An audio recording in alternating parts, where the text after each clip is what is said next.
Roblox 官方举办了一场 Game Jam，而我们用了短短的3天时间就把游戏从空无一物变成了这个。我们是怎么做到的？接下来的影片内容，克拉克会展示你这3天时间我们所有的制作过程，还会在最后告诉你该怎么有规划的开发你的第一个 Roblox 游戏。第一天的凌晨1点，官方公布了主题 Chain Reaction 连锁反应。我马上 Google 了所有我能找到的解释，还有我脑中和连锁反应相关的知识，全部都写在 Miro 上。想得差不多之后，就开始脑力激荡，思考写在上面的每个单字、每个解释、每一个主题，将它们拆解、连结，再重新解释。最终目的就是问自己，我该怎么在游戏中诠释连锁反应。想到的有化学、骨牌、机关，甚至是游戏网的连锁。而我在最后的选择是行人地狱，毕竟我住在台湾嘛，挑选一个你喜欢而且熟悉的主题准没错。想法是这样子的，台湾行人地狱的美名呢，是由于一系列的错误政策导致，而车祸的发生又会造成一连串的伤害。而这2点我认为符合主题 Chain Reaction。解释有了，那实际的玩法会是什么呢？接下来我开始在我玩过的游戏中找参考，我想到的是这2款游戏 Poly Bridge 和 Mini Motorways。这2款游戏呢都和交通规划相关，我认为这会是一个不错的出发点。如果你爸妈看到你在玩游戏一直念你，那你就可以和他们说你正在找参考资料。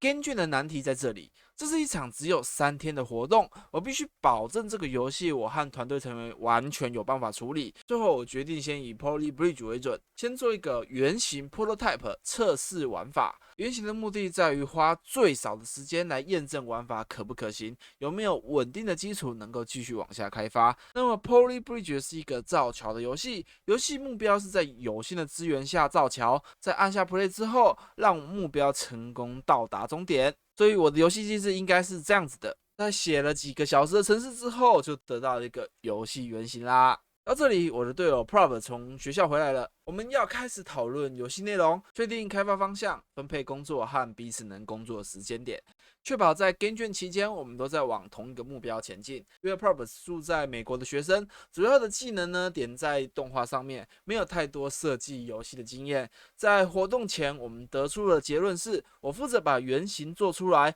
讨论确定这是可行的之后，我们就继续往下开发。目前的游戏中只有一个 Play 的按钮，地图无法复原，玩家也不能够重新调整摆放的物件。如果玩家要重新游玩，必须要关掉游戏再重新加入，这会破坏玩家继续游玩的意愿，这绝对不是一个最好的解决方法。工作都有优先顺序，游戏开发也不例外。目前最主要的工作是让玩家能够重复游玩，重置功能完成，删除物件功能完成。第一天的最后 ，Prob 做好了路人行走的动画，而在把播放动画的脚本都设置好之后，就去睡了。那么第2天睡了6个小时，在吃过饭之后就继续工作了。在这个阶段，游戏的玩法还是一个解谜，一个 puzzle。玩家要在我们已经设计好的地图中，想办法挡住行人或车辆的行进路线，来让行人被碾过去。目前地图一片空白，原本预计还要找个能建模的美术成员，但到最后都没有人报名，所以美术工作必须由我们2人负担。我首先找了几张来自地狱的参考图。我简单制作了电箱、电线杆、违停的车辆和盆栽这些在人行道和骑楼上很常见的模型之后，我就继续写我的程式了。我将车辆和行人写成不同的 class， 让我能够在设计地图的时候，用脚本自动帮我创建多个车辆或行人的物件，让他们能够有不同的行为。而这个时候，我犯的最大错误出现了，我开始花大量的时间在设计车辆和行人的 pathfinding。Roblox 本身就有提供一套寻路的 service， 但我必须在那些会影响寻路的模型上设置一块危险区域，让 pathfinding 在给出最佳距离的时候能够规避掉危险区域。这是我不熟悉的内容。实际上设置并不困难，但我在行人地狱这4个字上太执着了。我限制了玩家能够摆放物件的位置，要越荒谬越好。像是盆栽要摆在骑楼，违停车辆要摆在红线上，变电箱要摆在人行道上。我让游戏太过复杂了，至少在一个为期只有3天的 Game Jam 中，我不该这么做。而且你猜怎么着？这套设计呢，到最后根本没有使用。在把寻路做好之后，这个时间点 Prob 也起床了。他今天的工作呢是制作其他的行人动画，而我开始设计这场 game 卷原先的主题 Chain Reaction。这个游戏呢应该要有一连串的意外发生。我和 Prob 讨论了一下该怎么设计关卡，像 Poly Bridge 那样的关卡制吗？但我不觉得我剩下的时间有办法设计那么多的关卡，舍弃按下 Play 游戏才开始的设计，让玩家自由探索地图，到处搞破坏吗？但我们没有美术成员，最后我选择了这个设计，只有一关，但是玩家可以自由设计。得出这个结论可以说是一场意外。在我出门买早餐之前，为了让 Prob 能够了解目前的 Chain Reaction， 我在原本没有任何行人的马路上摆了好几个路人，就是想让他看看路人被撞还有车辆爆炸对周遭造成伤害的连锁反应。这给了我一个想法，让玩家能够自由放置路人和车辆。在目前的版本中，都还是使用了 Pathfinding 给予这些路人一个目标，找寻最佳路径点。但这就代表我要事先放置路人和车辆，还要给他们一个目标移动。但这样就少了随机性。我希望玩家呢跟爱主席一样是自由的。而在游戏开发的过程中，还有一个步骤非常重要。今天可是 game 卷的第2天，时间已经过去一半了，到目前为止都还没有做 playtest。游戏好不好玩是很主观的，但现在的玩家都很聪明，他们会决定你的游戏好玩与否。玩家的意见如果不会听的话，就准备和隔壁神魔一样，今年一定倒。总之 ，playtesting 是必要的。原本没想过要让玩家放置路人或车辆，所以我重写了一大堆的程式。我和 Prob 为了 playtesting， 把容易影响玩家游玩意愿的东西都赶了出来。最重要的就是游戏内的教学和游戏的描述。如果玩家不理解游戏的目的，不清楚如何操作，那根本就不用谈测试。我不是特别擅长英文写作，但还好 Prob 住在美国，帮我把游戏内的东西呢都翻成英文，解决了一件苦差事。最终赶在 Discord 群组人比较多的下午前把游戏上传公开，收到了一些非常有用的意见。Roblox 这个平台上的游戏呢，使用 PC、手机、平板都是可以玩的，而手机的使用者占了一大半，而我还没有把触控萤幕的判定写好，这是很失败的。这个版本放置的路人呢，也不会直接显示出来，而是一个蓝色的半透明区域，这很不直观，我肯定要优化这个部分。还有一点是我自己发现的，一进入游戏文字太多了，但这些问题呢都是在我睡醒之后要处理的事情了。最后一天，接下来要打磨整个游戏，要做的事情就像画面上写的一样，我们首先送出了表单，送出表单之后，官方是看游戏最后的更新日，相当于送出等于报名。报了帮忙做了一张缩图，而我负责修图。在讨论过后，将原本游戏的名称从行人地狱改成命运连结，一个 POE 的预言名称。Prob 也在帮忙建了地图中的大楼、摊位、停车位和工厂之后，宣布他的电脑要拿去修理了。这是最后地图长的样子。那么最后一天基本上就是在优化已经存在的内容，我就没有特别录影了，让我们直接跳到完成后的结果。最后，这就是游戏的最终版本，至少在这次 game 卷里面啦。我在最后一天呢做了很多修改，在画面展示中你可以看到以下几点：一开始先锁定可放置的物件，不让玩家第一眼看到太多文字；调整所有按钮的位置，让按钮集中在左下方。添加可放置物件的标签选择，在点击 Play 之前，其他的按钮都是隐藏的，诱导玩家一进游戏就马上去点 Play， 不需要看文字教学就知道游戏的运作模式。预设的场景呢，就有一台车在路人前，当玩家点击 Play 就马上知道该怎么解锁物件，引入得分数越高解锁越多物件的机制，引导玩家去挑战更高的分数。那么，如果你对这款游戏感兴趣的话，你只需要注册一个 Roblox 的账号，就可以在电脑或行动装置游玩。游戏的连结会放在影片下方的资讯栏和置顶留言。那么，游戏会不会继续更新呢？答案是有可能。我始终想要把行人地狱这个主题做出来，嘲讽一下这个社会。但现在这个游戏有一点偏离了原本我想要呈现的行人地狱啦。但这会是未来等官方评分好之后我要烦恼的了。那么这个游戏好玩吗？老实说，身为创作者问我一点都不准。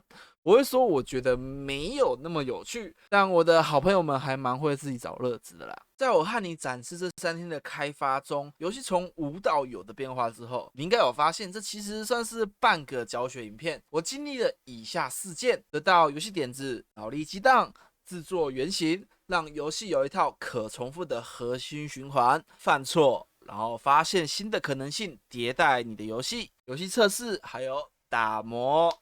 这些是你在跟卷可能没有注意到，或者是我没有展示给你看的。跟卷它有时间限制，它迫使你做出选择，你没有无限的时间钻牛角尖。跟卷的主题呢很随机，你会跳出你的游戏舒适圈，尝试不同的类型。你和队员间会有大量的沟通，但我们只讲有用的，不会一直争论啦。那么我和 Prob 其实是活动公布后认识的，但我们因事先有练习过这一套逻辑的。也因为这是一场 game 卷，所以你不会知道真正的游戏做好后，后面还有什么难题等着你。最后，我相信会看这部影片的观众呢，每个人脑中肯定多多少少都有想要做游戏的想法。但盲目自信你的想法一定会很好玩，其实是很危险的。如果你花了几年的时间开发的游戏，实际上一点都不好玩，怎么办呢？这是很打击自信心的。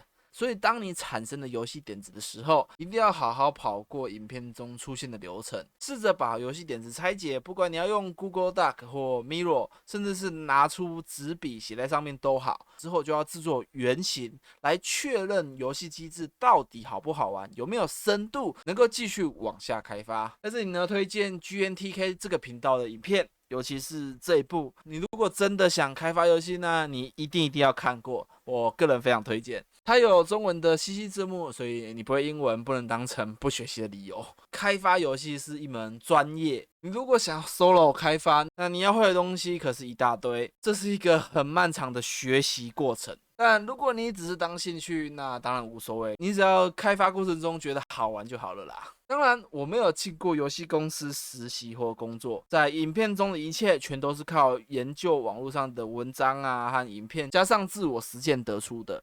如果你是游戏业界人士，有任何建议想分享，欢迎在影片下方留言，我很乐意学习。那么我在参加 game 卷之前，我陷入了很深的创作瓶颈，我对我自己能够想到的游戏机制都不感兴趣。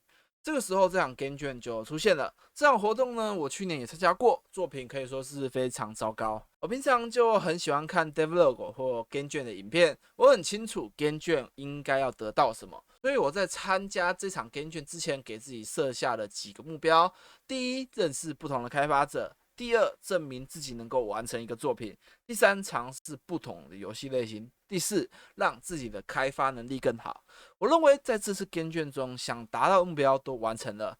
同时，我还有意外的收获。第一，参考图非常重要，不管是 prototyping 或者是建模，不要再靠脑袋中模糊的想象了。第二，建模是一件很有趣的事情，我要多花点时间认真学 Blender 了。第三，我发现带一个没有什么游戏设计经验的人，用 game 卷主题产生器筛一个主题，假装参加一场 game 卷，跑过脑力激荡的过程很有成就感。在参加途中也深刻了解到自己的缺点，像是讲话太强势啊，美术功力有待加强啊，还有不适合当一个领导者。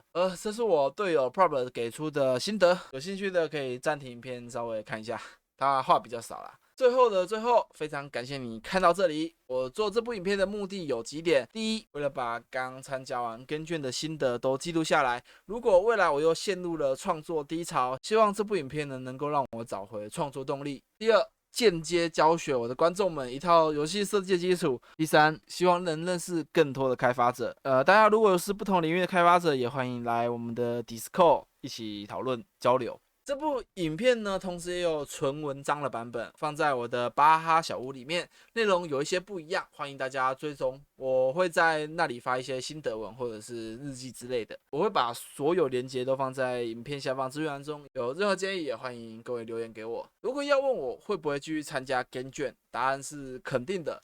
但我现在真的超累的，我只想要赶快把这部 devlog 剪好上传，继续制作更多的游戏，尝试不同的东西。影片的最结尾，我得要很诚实的说，在这次 game 卷，我找回了我的初心。这个频道最一开始是我害怕自己开发游戏没人玩，我才开始拍教学影片的。当然，这次参加完 Game 卷，我确信了我想要成为一个更好的游戏开发者，让我的游戏真正能带来快乐。所以，如果影片看到这里，非常感谢你，卡克。下次有新影片可能会是很久以后，也许是我能够很自信的宣传一款完整的游戏之后了。但我不会消失，频道也还会公开，影片也不会设成隐藏。欢迎大家来 Discord 找我，未来我应该会比较活跃在 Discord 和 Twitter 上。就这样，大家影片且看且珍惜啦，拜拜。